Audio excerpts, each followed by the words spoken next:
What are we doing in Omaha? We're making a podcast. A few of my friends have done podcasts like just kind of on their own or out of their basement, and I think like I wasn't prepared to do it that way because I don't know the first thing. So kind of having Hurrdat behind me and behind us like made the process so much smoother and easier, because had I had to do it on my own, it just wouldn't have happened. Yeah. They can kind of do everything. So media, graphics, coming up with music for the show, like they just did the whole package. Yeah. First of all, you got to find a name. What is that?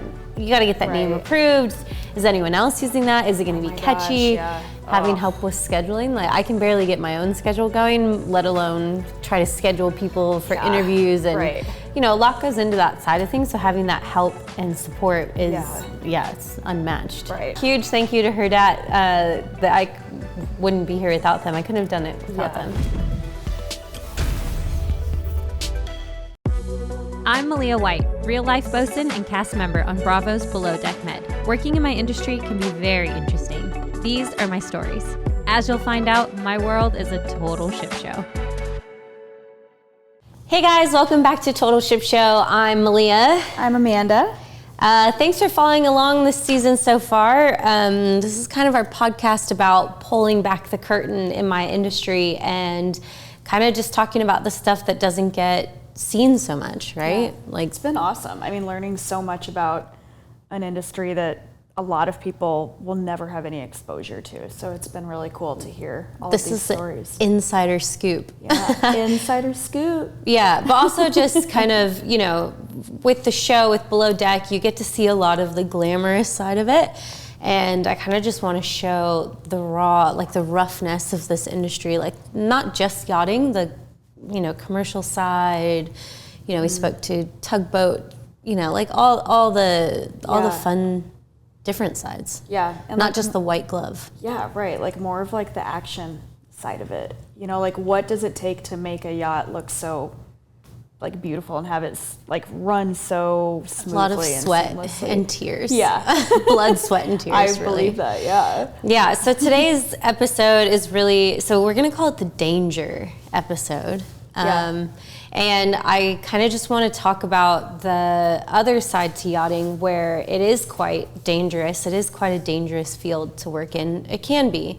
We try to make it not, but, and this isn't just yachting, this is also commercial realm as well. But, so yeah, like first, accidents. Accidents happen at sea a lot, and there's a variety of them. So you've got like, you know, collisions, fires, Pirates are still a thing, believe it or not. Yeah, that is crazy. That is wild. I can't wait to hear more about that. But it's such a physical job. I mean, I feel like accidents probably happen all the time. Like your number one role is safety. So I would imagine that there's so many things that could happen that would result in somebody getting injured or. Yeah, and if you think about it, you know, like on deck especially, our job is to run this equipment, which is, you know, huge anchor windlasses. We're constantly, you know, tenders, toys. And, you know, we call them toys, but they're not. You know, you've got big jet skis coming in. You've got all these flyboards with, like, propellers and stuff. Like, it's quite dangerous. Yeah, a lot. I can't imagine. Yeah, so one that sticks out, just kind of an example. So Super Yacht Ocean Victory is a 140-meter boat, so it's massive. And it had a pretty big accident a few years back, but basically he was a very experienced crew member. He wasn't green, he knew what he was doing, he was on deck. And they were just picking up the anchors, which is something that we do every day. We drop and we pick up anchors, you know, it's for an experienced crew member, it's something that's, you know. Is that when you guys are like turning the thing to pull the anchor like back onto the boat? Yeah, except this is not the 50s. We have electric windlasses. Oh. Okay. I mean, when we're releasing the brake or whatever. Yeah. I thought you meant like actually pulling in the anchor. Oh, no. Well, I would imagine they're a bit heavy for that. Yeah. So, they were pulling up the anchor, which is something we do quite often. And, you know, in my own job right now, it's something that's done like off the back of my hand. You know, obviously we know it's always dangerous because it's a huge anchor chain. yeah, they had been at anchor. The boat was located in Phuket, Thailand, and they wanted to move anchorages for the day, so they started pulling up the anchor, and something happened, and the anchor, something inside the windlass. Like the motor that pulls the anchor back up? Is that what the windlass is? Yeah, okay. Basically. As they were pulling it up, something had snapped on the inner part, and obviously the crew couldn't see it. It's an enclosed anchor system, so they couldn't see it. They didn't know what was going on, and him and another crew member were there to pull up the anchors, and suddenly the anchor started free spooling, which means it's just running wild, like dropping so quickly. And they tried to put the brake on. They made several attempts to put the brake on and failed. And the bitter end, which means it's the very end of the anchor chain, came out and made contact with the crew member and literally almost sliced him in half at the legs. Yeah. Oh my gosh. Yeah. That's terrifying. Wow. And did he survive? Unfortunately, no. This was a loss of life incident, and he, this is a very experienced crew member. It was something that happened probably so quickly because literally, I've had anchor chains that run before, and it's a matter of seconds before something goes from being in control to out of control. Yeah. And so it was like a mechanical issue, like it could have happened to anybody. Yep. Like just wasn't his fault, wasn't a crew member's fault. It wasn't human error. Was not human error, no. Wow, a part inside the winch broke and the chain just free spooled, and the bitter end whipped him and basically severed him at the legs. Yeah. Oh my gosh. And of course, the boat is then in Phuket, Thailand. Huge loss of blood, trying to get him off the boat to medical facilities. And yeah, so a lot of the times, one, we work with this equipment, this dangerous equipment, and two, we're in remote places in the world that are sometimes difficult to get the best medical attention. Well, and plus like that, like you have to be, I would imagine you would need to be like seconds from a hospital to survive something like that. Yeah. Well, and so where I'm getting this information is called an MAIB report, and basically anytime there's an accident or incident at sea, it gets investigated, a report gets drawn up about basically what could have been done differently, or well, first of all, like whose fault was it? Was it someone's fault? Was it human error? And so these incidents get like very seriously investigated, and reports get made, and then we get them, and any good bridge team goes over these reports and they say, okay, this is real, this is happening in our industry. Right. So it's sort of like a way for you guys to do like a continuing education, like, hey, this stuff could happen, like just being aware of what the possibilities are. Yeah, and sometimes, sometimes you can look at it and say, oh, this is what I would have done in that situation, but in that time, things happen so quickly. I mean, imagine how quickly an anchor chain runs, and how heavy are they? Like for a massive, like boat of that size, it would have been like tons. It's massively heavy. Wow. And it's huge. The chain is huge, like this big. And who investigates them? Like, is there like a board of experienced like captains and engineers that do that? No, it's the MAIB is like a whole branch in the UK like that actually investigates it. And the coast, I guess relative to the States, it would be the US Coast Guard would be kind of our investigative branch. Gotcha. But maritime agencies investigate this, and then these reports get made and sent out. Wow, that's interesting. And how do they determine, like, is it whichever coast they're closest to is the one that's responsible for investigating that type of accident? Or well, I think for example, like the MAIB, that would be just any UK registered boat. It might be registration. I see. Okay. Like in the US, the Coast Guard would. Yeah. And then they're public records. So like you guys can go on there, look at any recent accidents and be like, okay, let's kind of talk about this, sort of like do like a case study a little bit with your team. Okay. Yeah. That makes sense. Yeah. And then, you know, like more, so that's an incident that happened, super unfortunate, and that's not common. I wouldn't say that, but that's just goes to show you how drastic it can be. Right. And more of the like day-to-day would be, you know, we hear of degloving. Oof. And that's something almost every deckhand or like captain or something has some story of deck crew, like whether wearing a ring or getting their finger caught like in a line, and it just completely rips the finger off or the skin off, and like Jeez. That's unfortunately pretty common on deck. Are there gloves or anything you guys can wear to protect your? I mean, commercial guys do. They wear gloves quite a bit, but on a yacht, you know, you're not wearing, and a glove wouldn't really help so much when the line tightens down really hard. I mean, it might give you some protection, but again, we're not wearing like gloves all the time. That gives me the creeps. Ouch. Yeah, and then I think like another big one is, so you know, you see these super yachts all in port, they're all docked, they've got these beautiful like passerelles, and for you or anyone who doesn't know, the passerelle is just the name for like the boarding ladder that we use to get on and off, like the little ramp, let's call it, or the stairs that you see up to the yacht. Yeah. So at night when we're in port, usually you lift the passerelle a little bit. This is to prevent people who shouldn't be coming on board to come on board. Of course, the boat gets locked from head to toe, you know, all the exterior doors at a certain time. And typically for crew, how it works, so like let's say on my boat, we get locked, the doors get locked at a certain time at night, and that's everything, top to bottom. You can either have, some boats have like access codes, they have spare keys, they have, you know, whatever that the crew member has access to.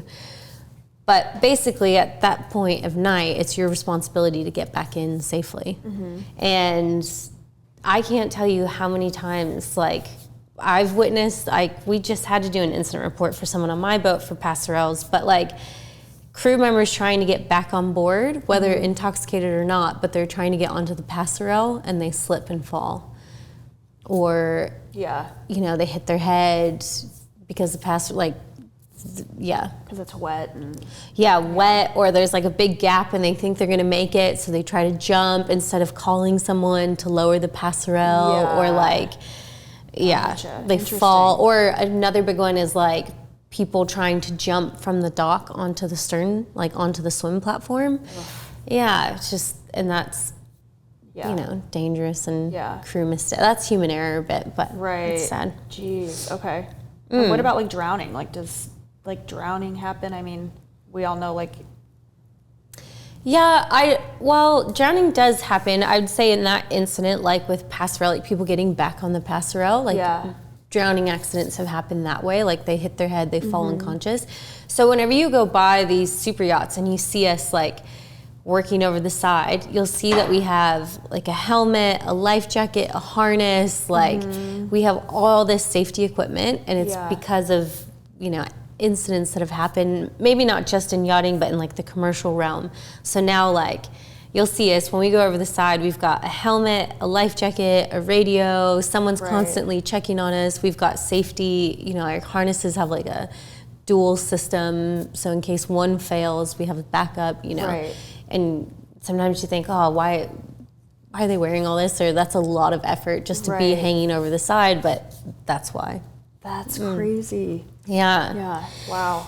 And then like, I'd say like the most, not the most common, but accidents at sea, like when we're actually navigating and things, are collisions. And you look at the ocean, like this still on like an Atlantic crossing and stuff, I'll look out and I'm like, you know, you don't see another boat for days. And you're like, how do these big ships, like it's not so common in yachting. You hear more like commercial tankers or cargo ships colliding. But you look out and you're like, how are boats actually colliding? How are they colliding?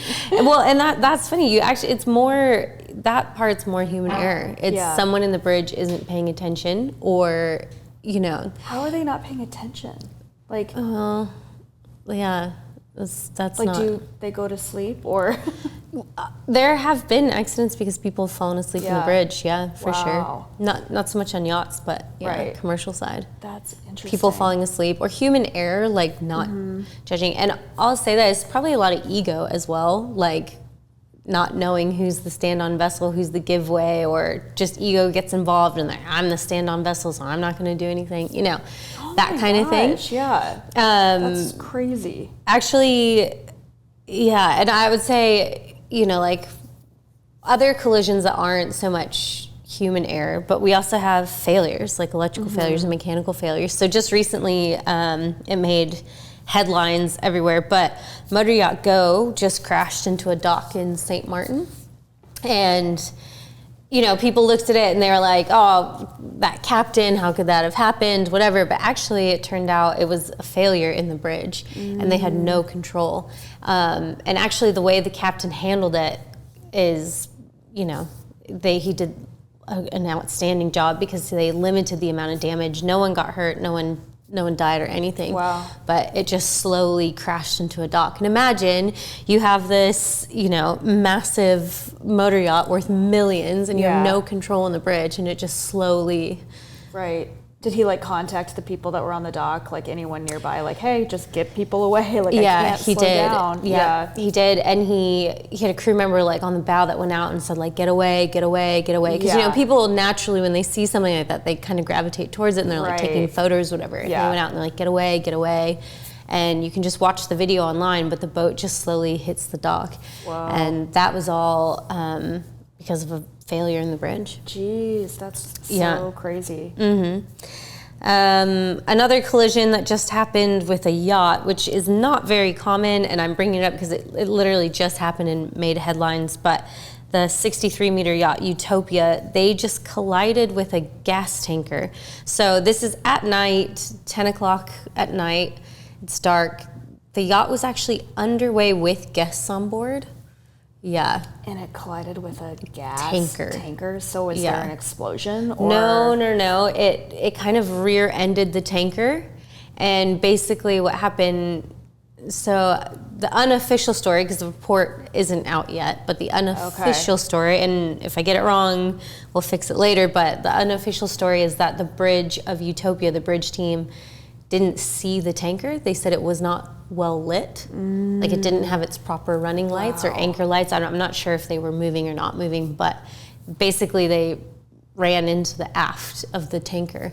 But they actually sank the tanker, completely sank it. Yeah. That's wild. Yeah, the yacht has quite a bit of damage. But you know, like you've got guests paying a charter. You have charter guests on board. Yeah. And you just hit a tanker at night. I bet that was terrifying. That is terrifying, and I guess like it's something that you don't even consider that there's happen. There's no natural light in the middle of the ocean. You know, like it's not like being near a coast where there might be some like light pollution, not natural light pollution. Yeah. So it's just pitch black out there. Yeah, sometimes it is. I mean, sometimes with the moon, it's kind of lit, but if they really did not have, well, one, if they didn't have any lights on, like that's really bad. Like that's on them, kind of. But two, if they did have lights and the bridge maybe wasn't paying attention, you know, I don't want to put blame on anyone because I don't know, but that's going to be one that we'll have to read the report when it comes out. But that would be really interesting because to say that like you didn't see a tanker is quite... That's crazy to think about. But with that being said, I have been in the bridge and you'll look out and you'll be like, oh, there's just a tiny little light there. It must be like a small fishing boat or something or whatever. Right. And then this massive tanker is there. Yeah. You know, because they have their forward mast light and then their mast light and you might only have seen one or you're only picking up on one, so you thought it was a lot smaller or whatever. Wow. Yeah. So I'm curious too, like Katie talked to us about her fire story. You know, like what other, I would imagine that can be kind of common. Fires are common. Well, I don't want to say common. None of these things are like common as in like you should be terrified, but common as in like, fires are probably the biggest threat that we face on yachts more so. a lot of fires during shipyard periods where, you know, like I've heard of fires getting started in the shipyard because someone left like a little heater on because they were doing like a project on deck or something, like a contractor, and it just kind of melts the plastic and one little spark from there. You know, a lot of the smaller boats, not so much the bigger boats, but a lot of the smaller ones are fiberglass. I was wondering, like, what's the material? Well, so the steel holes and things are going to burn a lot slower. Yeah. But these fiberglass boats, you know, my friend was on a boat and she said by the time the fire alarm went off and they realized that there was a problem, she said in under 5 minutes, the entire boat was up in flames. That's like crazy. That's insane. I didn't even realize that. And they had full guests, full crew. They all abandoned into the tender and released like the life rafts. But I didn't even realize it was that flammable. Yeah. Fiberglass is extremely flammable. Yeah. Wow. It burns very quickly. Yeah.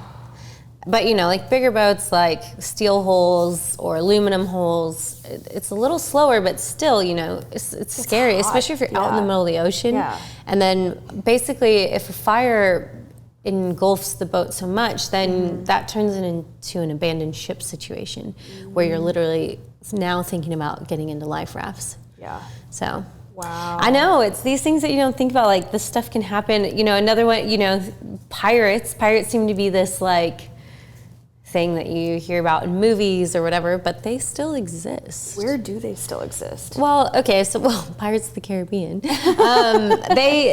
All parts, well, I mean, I wouldn't say all parts of the world, but the Caribbean, still off the coast of Africa very much so, you know. Yeah, and what's like the actual like definition of a pirate?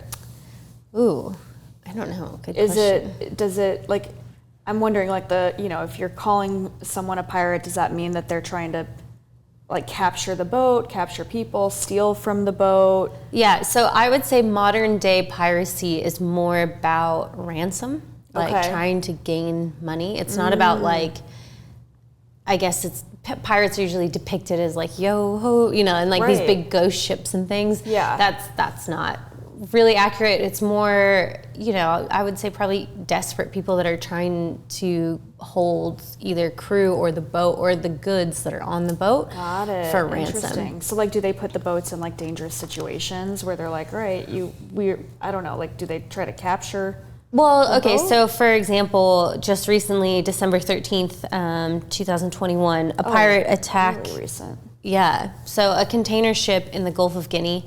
The pirates, basically they have these little skiffs, which... What's a skiff? A skiff's a tiny little boat, basically, if you think like a little open one motor boat, basically.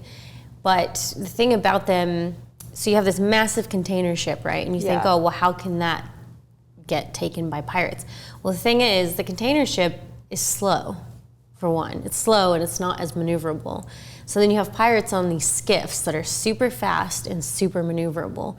So the pirates get on these boats and they go and they attack the container ship. And we do have ways to fight them off. Every boat does, you know, like you use fire hoses, or some boats have... Fire hoses? Yeah, you use the water, you shoot the water at them. Yeah, to deter them. Some boats have armed guards on board that can, you know, use weapons. But in this instance, the skiffs came alongside and they got on and they held a crew of 6 hostage. Do they have weapons too? Like, do they show up with weapons usually? Yeah. Wow. Mm-hmm. Yeah. That's scary. Yeah, and like, I'd say it happens more in the commercial realm, like container ships, cargo ships, and they want whatever, you know, because they know that corporations, they've got millions, sometimes billions of dollars of goods on these ships, so they're going to pay a small ransom to get their ship back, and that's what they want. It's very much like Captain Phillips. Remember Captain Phillips? I actually never watched it. No, what? That'll Amanda. Be my homework. That'll be my homework. You've got to watch. It'd be cool to but yeah, and I think that's kind of why I want to start this podcast, is I want to talk to more people like that have actually experienced these problems. So that's a true story that the movie is about. Yeah, they were they were a container ship and they were trying to they were navigating, and I think the story is that they were too close to land. They weren't supposed to be within that range, but they were. And then the pirates boarded. Yeah. Jeez, that's terrifying. And so like for yachts, I wouldn't say pirates are a huge concern for us with the areas that we're normally, operating in. Right. But there is some times where yachts go far beyond the normal operation areas. And in those instances, a lot of the time you get armed guards on board. Yeah. Or like I've heard of yachts that they will, when they're doing the Suez Canal or whatever, they will fly the female crew off the boat and have them meet them in the destination, just because it adds that one more bit of, leverage. Wow. Yeah. Jeez. That's And crazy. we get piracy updates. We get these that comes in on what's called a SAT-C. And so basically it's like a satellite?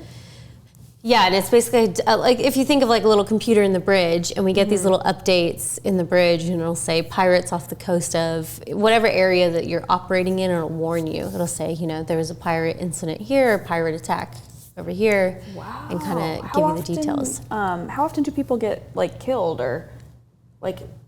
That I don't know. I don't know that a lot of people die. I think it's more of like a ransom hostage situation. I'm sure Right. people do. Yeah. But yeah.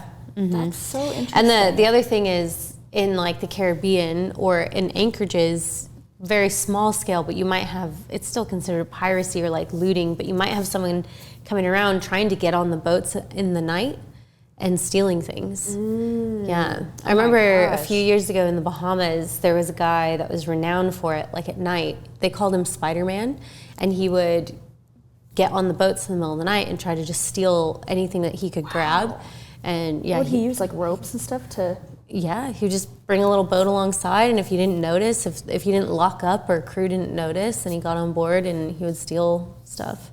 I've also had, my friend had it happen in a shipyard as well. Someone just came on the boat and no one had noticed at first, and he just stole a bunch of like iPads and little things. Oh wow! Yeah. Jeez, that is so crazy. So it's not all white gloves and pearls. Yeah, I guess not. Or Jeez. scrubbing deck and wiping windows. I mean, I love hearing about like this, like the commercial captains and like the stories from these big commercial boats because, I mean, like the yachting, it's like you're taking people on there, you're providing safety, but you're providing also like a service for them and hospitality.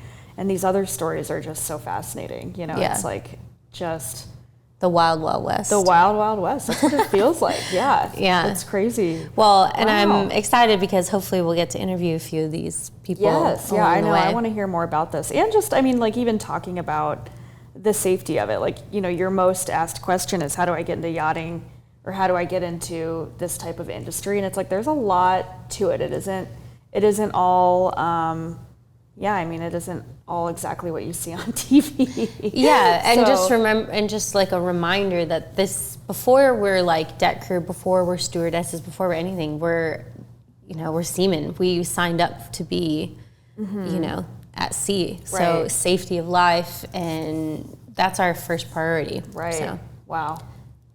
yeah. Cool. All right. Well, That's the danger episode. The danger episode. Geez, very interesting. Well, thanks for sharing. Yeah. Are you ready for your fan questions? I am. Let's Okay. dive into them.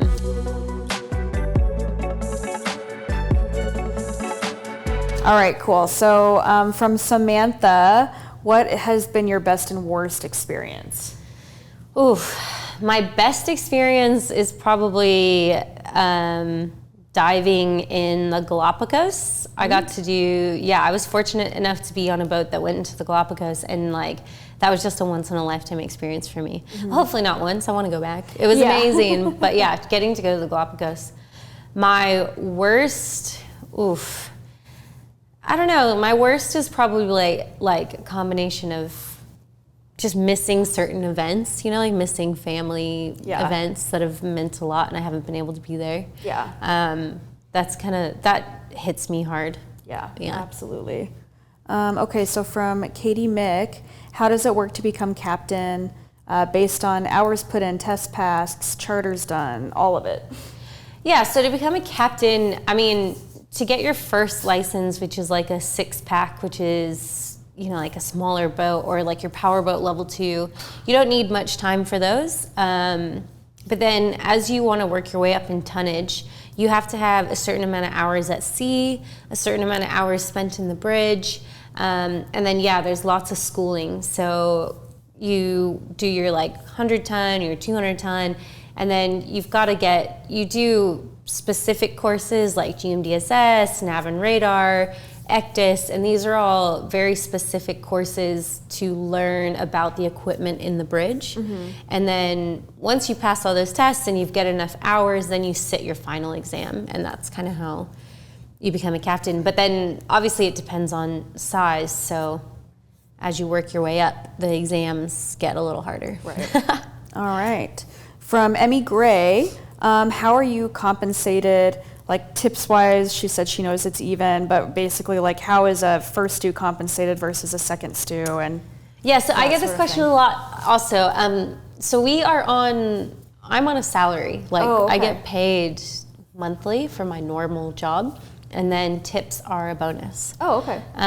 So it's sort of based on experience, size of the boat, like what the owners want to pay. Yeah, so size of the boat, first off, is going to be most important. And then, but you know what? What I'm about to say is not accurate for every boat. Every boat is different. But typically, if I'm saying stereotypically, the bigger the boat, maybe the higher the salaries range. But then it goes by rank, it goes by experience, it goes by what you kind of bring to the table, what you put in. But we get salaries, and then tips are a bonus. And then, sometimes boats offer like a 13-month bonus. Sometimes they offer like a Christmas bonus. It kind of all depends who you work for. And yeah. Okay. All right. From Norin, DC, a satisfying moment in your career where all of your hardship and your struggles really paid off. That's a great question. It is. Satisfying moment. I think, it's tough. But I think maybe just recently with kind of stepping out from bosun into an officer and kind of knowing that I'm about to make this big, accomplishment in my life, it's really satisfying and kind of finally feeling like I fit in, like this is my career and I've kind of made it in my career and I'm happy and hopefully going to be successful in it. I think you're that's seeing very like satisfying. 5 years of hard work and training and classes and experience, like finally paying off in your title. That's exciting. Yeah. And I think having my brothers, my brothers are so excited about it, and like finally having like my family be like, okay, it's not just a reality show. This isn't a career. Right. And that's awesome. Yeah. Cool. All right. From S. Lindback. Is it true that it's impossible to be a deckhand if I'm partly colorblind? No, not at all. You can still be a deckhand, but where color blindness comes, where that comes like to be a fault is with watch keeping. So you can't hold a navigational watch. But I do think that there are ways around this. I think if you are in the bridge with someone else I don't know, I'll have to look at it, but I know that, yes, you can be on deck, you can be a deckhand, you can be an engineer, you can work on yachts if you're colorblind, that's for sure. I know this because my boyfriend is colorblind. But I think there are some restrictions, but there are ways around it too, so don't let it stop you. All right, awesome. That's a good one. Those are some good fan questions. For everyone that's following along, keep following. It's just going to keep getting more exciting with people that we interview and stories that we dive into. Follow Total Ship Show on all social media channels. And just stay along for the stories.